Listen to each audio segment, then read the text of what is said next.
플랜이 어떻게 되냐면 우선은 방송 장악합니다. 공영방송. 네. 그래서 그 플랜은 KBS, MBC, YTN, 연합뉴스 등 장악하는 거죠. 그러면 KBS, MBC, YTN, 연합뉴스를 장악하면 다른 종편, 다른 방송들은 알아서 따라오고 알아서 기게 되거든요. 이걸 노린 거죠. 1단계. 이제 파열음이 났어요. 2단계는 여기서 그치지 않고 공영방송 민영화합니다. 민영화요? 매각을 한다, 지분 매각한다 말씀이신가요? 예를 들면 TBS 보세요. 서울시가 TBS 다루는 거 보면 예전에는 사장을 자기 성향으로 바꾸면, 시장 성향으로 바꾸면 그 방송은 살려놨어요. 네. 근데 지금 방송사 자체를 없애겠다는 거예요. 그 없애는 방식은 여러 가지 고민하고 있겠죠. 공영방송을 없애고 자본주의의 손에 민영화한다. 밀어넣는다. 그 방향이다. 사형화, 민영화. 그러면 장악하기가 쉬우니까. 그래서 지금 저는 KBS2 민영화, MBC 민영화에 대한 그 야욕을 저는 안 버리고 있다고 생각합니다. 이게 2단계예요. 네. 그럼 이렇게 어렵게 방송 장악을 해서 여기서 끝날 거냐? 그게 아니라는 거예요. 저는 궁극적으로는 정치구조 개편, 권력구조 개편, 국회 개편. 그래서 변형된 내각제로 가서 일본의 자민당 체제로 보수 정치를 영원히 가게 하겠다. 그래서 일본 따라하기 정치지형 개편, 이게 최종적인 목표라고 생각합니다. 그렇게 하려면 보수적 의제 지형을 만들어야 되니까 방송 장악이 필요한 거죠. 지금 굉장히 큰 얘기 해주셨습니다. 이것은 제가 지금 이렇게 막 정리를 해서 그렇지 이미 MB 때부터 저희가 우려했고 나왔던 얘기고 종편이 출범했을 때도 이런 우려를 많이 했죠.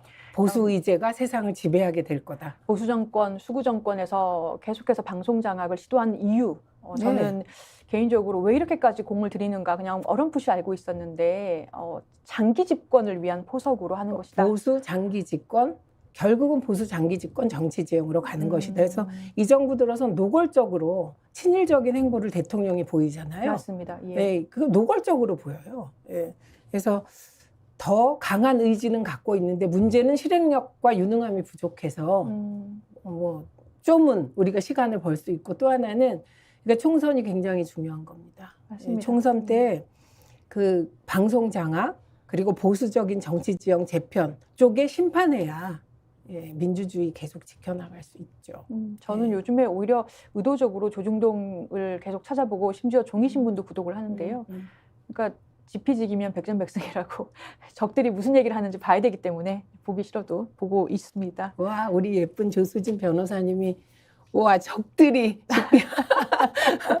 엄청 진화하셨습니다. 예, 아이고 말씀 감사합니다. 네, 근데 또 하나 이제 달라진 언론 환경 중에 하나는 스픽스 같은 매체가 이렇게 짧은 시간에 자리 잡아서 강력하게 작동할지 몰랐던 거죠. 예, 맞아요. 저희 지금 1년여밖에 되지 않았어요. 지금도 실시간으로 굉장히 많은 분들이 보고 그렇습니다. 계시거든요. 네. 뉴미디어가 저는 우리나라가 국운이 기울지 않았구나, 천운이다, 이렇게까지 유튜브 시청자분들이 많이 만들어진 상황에서 이러한 윤석열 정부가 들어선 것이 그나마 저는 하늘에서 도와주신다 이런 얘기도 한 적이 있습니다. 그 하늘은 스스로 돕는 자를 돕는다고 하잖아요. 그 하늘 스스로 도와서 사실 스픽스 처음에 생길 때 정말 힘들겠다 그랬는데 자리 잡아가는 거 보고 역시 열심히 하면 스스로 도움 하늘이 돕는 것 같고 제가 조 변호사님 보고 느끼는 게 야 정말 이 검사 독재의 시대가 정말 이렇게 단아한 변호사님을 투사로 만드는구나. 그래서 뭔가 동질감? 너무 기쁩니다. 아이고 감사합니다. 저를 투사로 만드는 거는 저희 시청자분들이신 것 같아요. 우선은 윤석열 투쟁적이길 대통령의 원하시기 폭정이죠. 때문에. 맞습니다. 자, 의원님 좀 개인적인 아픈 이야기 좀 여쭤봐야 될 것 같아요. 왜냐하면 오랜만에 나오셨기 때문에. 그러니까 2006년도에 방송위원회 부위원장 하셨고요. 또 그 이후에 위원장 직무대행까지 하셨습니다. 그리고 방송통신위원회 만드는 기초작업, 관련 법들 다 하신 굉장히 큰 역할을 하신 유능한 분이신데 국회에서 이 필요한 시기에 방통위원 후보로 가결되고도 무려 7일 동안 임명이 안 됐습니다. 뭐 다 아는 얘기지만 왜 그랬다고 보십니까? 방송 장악하는데 걸림돌이기 때문에 그런 겁니다. 큰 걸림돌이라서? 네, 그럽니다. 우선은 숫자 자체가 걸림돌이 돼요. 제가 그 3월 30일에 들어가게 되면 이게 2대3 구조로 야당이 3명, 여당이 2명이에요. 그러니까 절대로 임명 안 하는 거죠. 법을 어기면서. 저는 법 어겼다고 생각하거든요. 그래서 숫자상으로 계속 여당 우위를 만들고 싶은데 저를 임명하면 또 2대2가 되는 시기가 있어요. 그게 4월 7일부터 8월 30일까지 2대2가 됩니다. 또 아무것도 못해요. 그냥 임명 안 한 겁니다. 이거고 또 하나는 걸림돌이 여러 가지인데 야당 추천위원은 무조건 들어가면 걸림돌이잖아요. 저쪽에서 보면. 근데 걸림돌이 좀 크다고 본 거죠. 그런데 소문은 이상하게 났죠.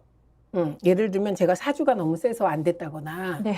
이런 소문이 났습니다. 근데 제가 사주가 세지 않아요. 엄청 얌전한 사주예요. 자, 그 2인 체제로 석 달 동안 36개나 되는 안건을 심의 의결했단 말입니다. 그러니까 뭐 야당 추천, 이게 원래 5인 중에서 대통령 추천이 2명이고 3명이 국회 추천인데 그 중에서 야당 추천이 2명. 결국에는 여당이 3명, 야당이 2명인 구조긴 해요. 구조긴 그렇죠. 한데 야당 추천목 상임위원이었던 김현 위원 임기가 끝나면서 2인 체계로 석 달이나 그렇게 비정상적으로 심의 의결했단 말이에요. 이게 어젠가요? 법원에서 그 해임 관련해가지고 그 심의하는 과정에서 요 2인 체제로 의결한 것들이 위법성이 있다라는 그런 얘기까지 나왔거든요. 그 과정에서 있었던 일들 지켜보시면서 좀 소회가 어떠셨어요? 이게 나라가 기준도 없고 법과 원칙도 없고 그냥 대통령 마음대로 되는구나. 대통령 마음대로 되는구나. 제가 아까 최시중 위원장 얘기했지만 그분은 제일 먼저 한 게 KBS 이사장을 설득해서 내쫓은 거예요. 중요한 건 설득해서 내쫓았어요. 그리고 그 이후에도 어쨌든 저희가 보기에 내용상 불법인데 합법을 가장해서 그 절차를 진행시켰단 말이죠. 그리고 방통위도 5명으로 구성하고 했어요.